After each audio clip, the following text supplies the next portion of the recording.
তো 4-5 দিন ধরে প্রাইভেট গাড়িটা বাড়ির মধ্যেই রাখা ছিল গ্যারেজে। তো গাড়িটাকে বার করে নিয়ে এসে গাড়িটাকে ওয়াশিং করলাম আর গাড়িটা মোছামুছি হয়ে গেছে। গাড়িটা পুরো ফ্রেশ লাগছে, দেখতেই পাচ্ছ গাড়ির লুকটা। তো একটা প্রোগ্রাম আছে তাই গাড়িটাকে রেডি করে দিলাম। আর পার্টির বাড়িতে মানে অনেক দিন ধরে আমি প্রাইভেট গাড়ি নিয়ে যাইনি, তো ভাবলাম আজকে যাব। তো ফাইনালি তার জন্য আমি গাড়িটাকে রেডি করে এখন বেরিয়ে যাব।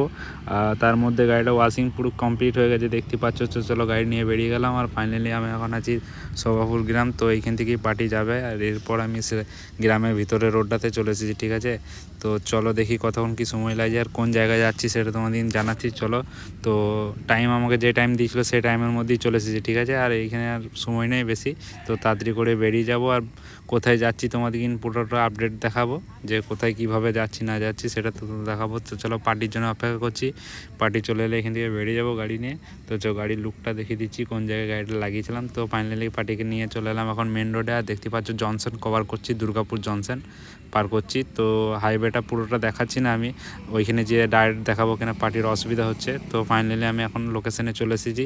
তো এখন আছি আসানসোল আর ঝাড়খণ্ডের যে বর্ডার সেই বর্ডার কাছাকাছি আছি, ঠিক আছে। এখানে একটা গ্রাম আছে, তো গ্রামের নামটা আমি জানি না এখন সঠিক।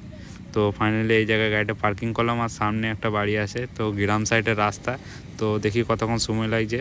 তো ফাইনালি অনেক সন্ধ্যা হয়ে গেলো, দেখতে পাচ্ছ গাড়ি আমার ওইখানেই লাগানো আছে। তো এইখান থেকে এবারে হয়ে গেছে বেরোবো, পার্টি ফোন করেছিল। তো চলো পার্টির বাড়ির সামনে গাড়িটাকে নিয়ে যাই। আর ভিডিওটা তোমাদের যদি ভালো লাগে থাকে লাইক কমেন্ট শেয়ার করো। চলো আবার এরকম ভিডিওর জন্য চ্যানেলটাকে ফলো করে রাখো আর নতুন নতুন ভিডিও তোমাদের দেখাচ্ছি, চলো আরও। তো গাড়ির সামনে লুকটা দেখতে পাচ্ছ, লাইটটা খুব সুন্দর লাগছে, চলো।